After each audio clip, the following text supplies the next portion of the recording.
OK, donc dans le numéro ici, ce qu'on vous dit, c'est que dans un triangle, le rapport de la base à la hauteur est de 6 pour 5. En premier, dans le fond, je vais expliquer d'où vient ce rapport 6 pour 5. Ensuite, je vais expliquer comment j'ai fait le numéro. Puis à la fin, dans le fond, je vais vous expliquer comment ça serait corrigé à l'examen.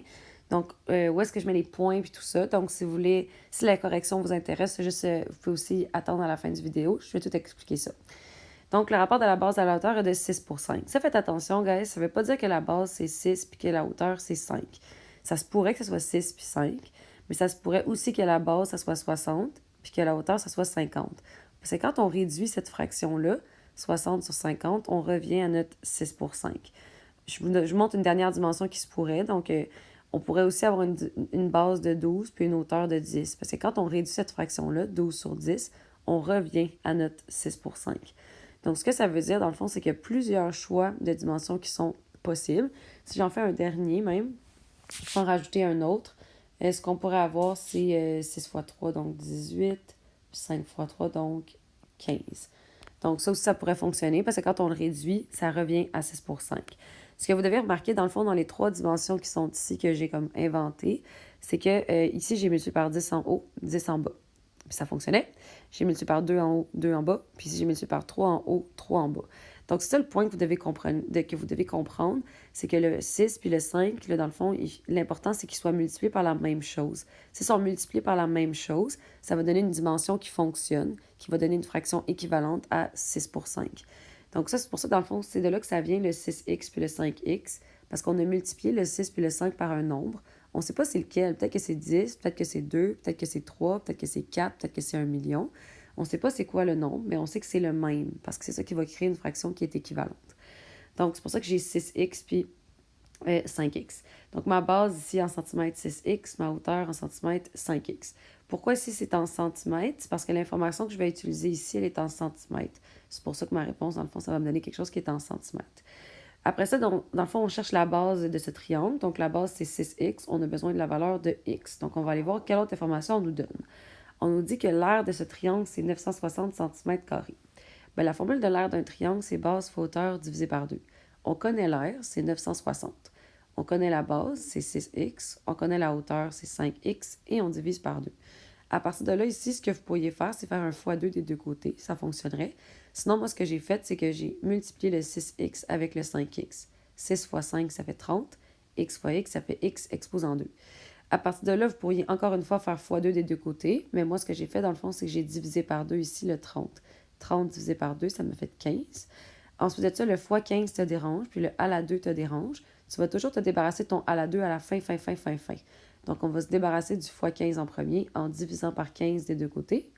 Puis ensuite de ça, arriver ici, pour me débarrasser de l'exposant 2, l'opération inverse d'un exposant 2, c'est une racine carrée.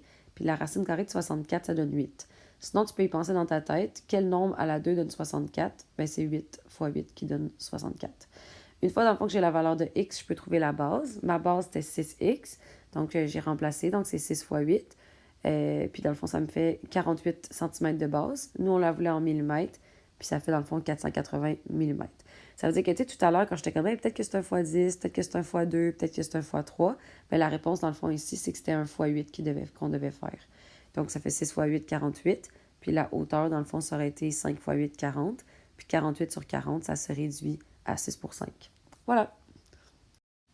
Maintenant, pour comment ça va être corrigé à l'examen. Donc, comment ça va être corrigé, c'est qu'il y a un point, dans le fond, qui va être donné pour ton étape 1. Donc, pour avoir ton point, il faut vraiment que tu aies mis les centimètres, il faut que tu aies écrit base, hauteur, puis il faut que ce soit la bonne chose qui soit écrite ici, donc 6x et 5x. Donc, j'ai un point pour ça. Même si tu rates tout ça au complet, je vais quand même aller voir à ton étape 2. Donc, à ton étape 2, dans le fond, ce qui est important pour moi, c'est que tu aies remplacé l'air par le 960, ta base parce que tu as trouvé comme base. Fait que même si tu n'as pas trouvé la bonne base, je vais quand même aller regarder, voir si tu l'as placé à la bonne place. Puis la hauteur, dans le fond, c'est la même chose. Il faut que tu aies remplacé ta hauteur parce que tu as mis ici à ton étape 1. Fait que si tu avais la mauvaise réponse, l'important, c'est quand même que tu aies remplacé le H par cette mauvaise réponse-là. Donc, après ça, dans le fond, si tu as un point pour ton équation qui est ici, qui peut être mauvaise, parce que ça se peut que tu aies eu mauvais à l'étape 1, mais l'important, c'est que tu l'aies bien comme construite. Après ça, je regarde comment tu as résolu ton équation. Fait que même si ton équation n'est pas bonne, je regarde si tu résous comme il faut. Si ton équation est bonne, ça va donner x est égal à 8. Si ton équation n'est pas bonne, ça se peut que ça ne te donne pas x égal à 8, mais que tu es quand même bon parce que tu as bien résolu ta propre équation à toi. Fait qu'il y a un point qui est donné pour ça, pour avoir la résolution. Puis finalement, il y a un point pour avoir remplacé. Donc, si ta base, c'est 6x, ben, en tout cas, moi, c'est 6x. Puis toi, si toi, tu as écrit x plus 7, là, mettons que tu t'es trompé puis tu as écrit x plus 7, l'important, c'est que tu remplaces ta valeur de x que tu as trouvée ici dans ton expression algébrique que tu as trouvée à l'étape 1. Fait que même si tu as trouvé x plus 7, ben, tu réponds 8 plus 7, puis tu donnes ta réponse, tu sors ton point.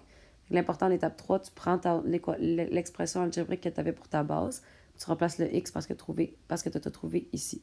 Si jamais ta valeur de x qui est ici est vraiment pas satisfaisante, puis tu la trouves vraiment laide, puis tu trouves que ça fait pas de sens la valeur de x que tu as trouvée, ce que tu peux faire dans le fond, c'est juste supposer une autre valeur de x.